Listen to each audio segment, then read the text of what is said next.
ಹೌದು, ನಾನು ಎರಡನೇ ಬಾರಿಗೆ ಉನ್ನತ ಶಿಕ್ಷಣ ಮಂತ್ರಿಯಾಗಿ ನೇಮಕಗೊಂಡಿದ್ದೇನೆ.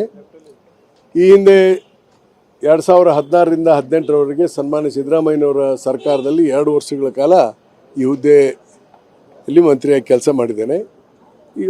ಈಗ ಮಾನ್ಯ ಡಿ.ಕೆ. ಶಿವಕುಮಾರ್ ಅವರ ನೇತೃತ್ವದ ಸರ್ಕಾರದಲ್ಲಿ ನಾನು ಮತ್ತೆ ಉನ್ನತ ಶಿಕ್ಷಣ ಮಂತ್ರಿಯಾಗಿ ನೇಮಕೊಂಡಿದ್ದು ನನಗೆ ಖುಷಿ ತಂದಿದೆ.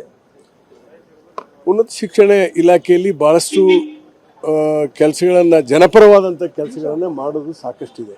ಯಾಕಂದರೆ ಶಿಕ್ಷಣ ಅನ್ನೋದು ಭಾಳ ಮುಖ್ಯ. ಅದರಲ್ಲಿ ವಿಶೇಷವಾಗಿ Karnataka is number 1 in education ಮತ್ತು it is a big education hub. Bangalore ಏನಿದೆ, ಹೈಯೆಸ್ಟ್ ಫಾರಿನ್ ಸ್ಟೂಡೆಂಟ್ಸ್ ಇಲ್ಲಿ ಅಟ್ರಾಕ್ಟ್ ಆಗಿ ಬರ್ತಾ ಇದ್ದಾರೆ. ಎಲ್ಲಿಗೆ? ಬ್ಯಾಂಗ್ಳೂರು. ಇಂಡಿಯಾದಲ್ಲಿ ಹೈಯೆಸ್ಟ್ ಫಾರಿನ್ ಸ್ಟೂಡೆಂಟ್ಸ್ ಇರೋದೇ ಬೆಂಗಳೂರಲ್ಲಿ. ಮತ್ತು ಕರ್ನಾಟಕದಲ್ಲಿ ಕೂಡ ಒಳ್ಳೆಯ ಗುಣಮಟ್ಟದ ಶಿಕ್ಷಣವನ್ನು ಕೂಡ ಮಾಡಬೇಕಾಗಿದೆ. ಅದರಲ್ಲಿ ವಿಶೇಷವಾಗಿ ವಿಶ್ವವಿದ್ಯಾಲಯಗಳ ಸುಧಾರಣೆ ಇದೆ, ವೈಸ್ ಚಾನ್ಸಲರ್ಗಳ ಸಮಸ್ಯೆಗಳಿದೆ. ಎಲ್ಲ ವಿಚಾರಗಳನ್ನು ನಾನು ಮೊದಲು ನಾಳೆ ದಿವಸ ಮತ್ತು ನಾಡದು ಅಥವಾ ಲೇಟ್ ಆದರೂ ಆಗ್ಬೋದು, ಯಾಕಂದ್ರೆ because of the 15th August. ಆದರೆ ಬ್ರೀಫಿಂಗ್ ನಾನು ನಾಳೆ ತಗೊಳ್ತೀನಿ. ನೋಡಿ, ಬ್ರೀಫಿಂಗ್ ಕರೀರಿ. ನಾಳೆ ಬ್ರೀಫಿಂಗು ನಮ್ಮ ಸೆಕ್ರೆಟರಿ ಅವ್ರನ್ನ ಕೇಳ್ತೀನಿ. ನನಗೆ ಗೊತ್ತಿಲ್ಲ ಅಂತಲ್ಲ, ಐ ನೋ ಇಟ್.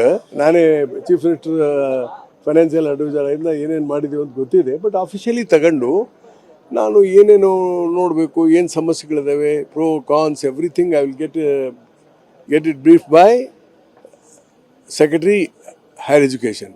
ತದನಂತರ ನಾನು ಮಾಧ್ಯಮಗಳಿಗೆ ಮಾತಾಡ್ತೀನಿ. ಹೌದು, ನಾನು ಎರಡನೇ ಬಾರಿಗೆ ಉನ್ನತ ಶಿಕ್ಷಣ ಮಂತ್ರಿಯಾಗಿ ನೇಮಕಗೊಂಡಿದ್ದೇನೆ. ಈ ಹಿಂದೆ 2016ರಿಂದ 18ರವರೆಗೆ ಸನ್ಮಾನ್ಯ ಸಿದ್ದರಾಮಯ್ಯನವರ ಸರ್ಕಾರದಲ್ಲಿ 2 ವರ್ಷಗಳ ಕಾಲ ಈ ಹುದ್ದೆಯಲ್ಲಿ ಮಂತ್ರಿಯಾಗಿ ಕೆಲಸ ಮಾಡಿದ್ದೇನೆ. ಈಗ ಮಾನ್ಯ ಡಿ.ಕೆ. ಶಿವಕುಮಾರ್ ಅವರ ನೇತೃತ್ವದ ಸರ್ಕಾರದಲ್ಲಿ ನಾನು ಮತ್ತೆ ಉನ್ನತ ಶಿಕ್ಷಣ ಮಂತ್ರಿಯಾಗಿ ನೇಮಕೊಂಡಿದ್ದು ನನಗೆ ಖುಷಿ ತಂದಿದೆ.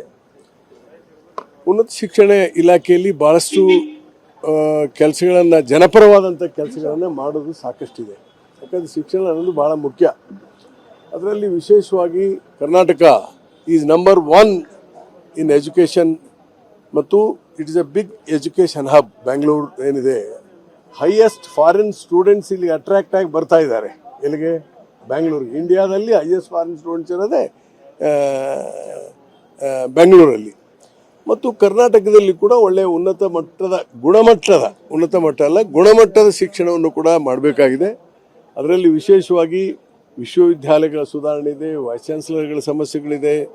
ಎಲ್ಲ ವಿಚಾರಗಳನ್ನು ನಾನು ಮೊದಲು ನಾಳೆ ದಿವಸ ಮತ್ತು ನಾಡದು ಅಥವಾ ಲೇಟ್ ಆದರೂ ಆಗ್ಬೋದು, ಯಾಕಂದ್ರೆ because of the 15th August. ಆದರೆ ಬ್ರೀಫಿಂಗ್ ನಾನು ನಾಳೆ ತಗೊಳ್ತೀನಿ. ನೋಡಿ, ಬ್ರೀಫಿಂಗ್ ಕರೀರಿ. ನಾಳೆ ಬ್ರೀಫಿಂಗು ನಮ್ಮ ಸೆಕ್ರೆಟರಿ ಅವ್ರನ್ನ ಕೇಳ್ತೀನಿ. ನನಗೆ ಗೊತ್ತಿಲ್ಲ ಅಂತಲ್ಲ, ಐ ನೋ ಇಟ್. ನಾನೇ ಚೀಫ್ ಮಿನಿಸ್ಟರ್ ಫೈನಾನ್ಷಿಯಲ್ ಅಡ್ವೈಸರಿಂದ ಏನೇನು ಮಾಡಿದ್ದೀವಿ ಅಂತ ಗೊತ್ತಿದೆ. ಬಟ್ ಅಫಿಷಿಯಲಿ ತಗೊಂಡು ನಾನು ಏನೇನು ನೋಡಬೇಕು, ಏನು ಸಮಸ್ಯೆಗಳಿದ್ದಾವೆ, pro cons everything I will get it brief by secretary higher education. ತದನಂತರ ನಾನು ಮಾಧ್ಯಮಗಳಿಗೆ ಮಾತಾಡ್ತೀನಿ.